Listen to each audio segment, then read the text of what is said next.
அண்ணே 2 டீ.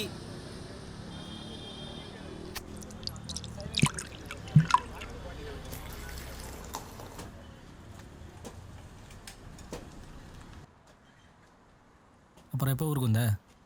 காலையில் தான் மச்சான் வந்தேன். பஸ்ஸெல்லாம் கிடைச்சா? செம்ம டிராஃபிக் வேறு. அப்படியே பஸ்ஸு மாறி மாறி தான் வந்தேன். வெள்ளம் பரவாயில்லையா எப்படி? பரவாயில்ல. சம்பளம் எவ்வளோ கொடுக்குறாங்க இப்போ? 15,000 தராங்க. அதை வச்சு தான் ஓட்டிக்கிட்டு இருக்கேன். போதுமா? பத்தாவது தான், இருந்தாலும் ஒரு 6 மாதம் பல்ல கடிச்சிட்டு பார்க்கணும். ஆனால் எக்ஸ்பீரியன்ஸுக்காக பார்க்குறேன். ஆமாம் மச்சான்.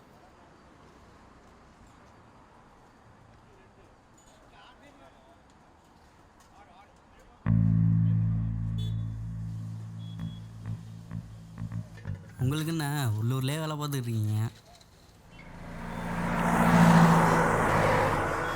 உங்களுக்கு வேலைலாம் பரவாயில்லையா? பரவாயில்ல.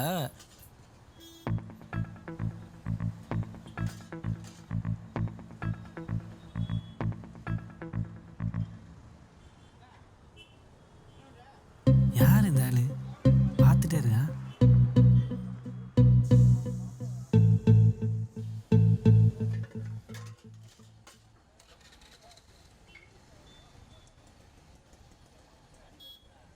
யோ, என்ன இங்கே என்ன குறுக்குன்னு பார்த்துட்ருக்க? ஓ, உன்னதான் கேட்குறேன். என்ன பார்த்துட்டே இருக்கிற? டீ எதுவும் சாப்பிட்றியா? யோ, உன்னதான் கேட்குறேன்.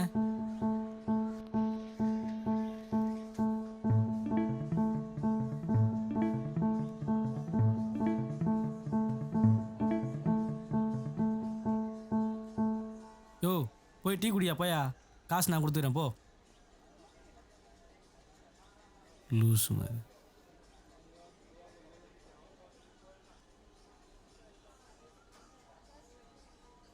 இப்படியே அலைகிறானுங்க. இன்னும் 10 நிமிஷம் நின்னோன்னு வச்சுக்கவே 100 டீ வாங்கி கொடுக்கணும்.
இரு, காசு கொடுத்து வந்துடுறேன்.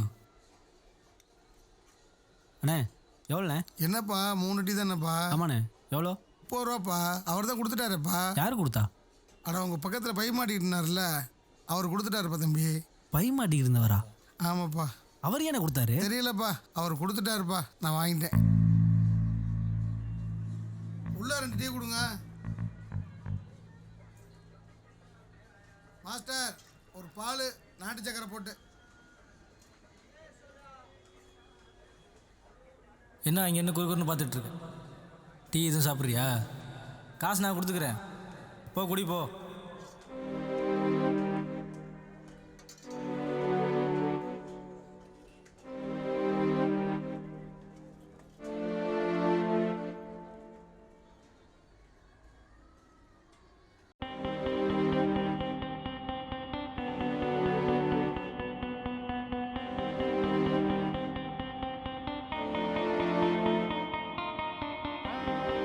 தம்பி, அவர் ஒரு டைரக்டர்ப்பா. அவர் வச்சிருக்க கதைக்கு உங்களை பார்த்தோன்னா ஹீரோ மாதிரி தெரிஞ்சிருக்கேன். அதான் உங்களை பார்த்துட்டே இருந்திருப்பாரு. அவர் என்னை ஹீரோவாக பார்த்தாரு.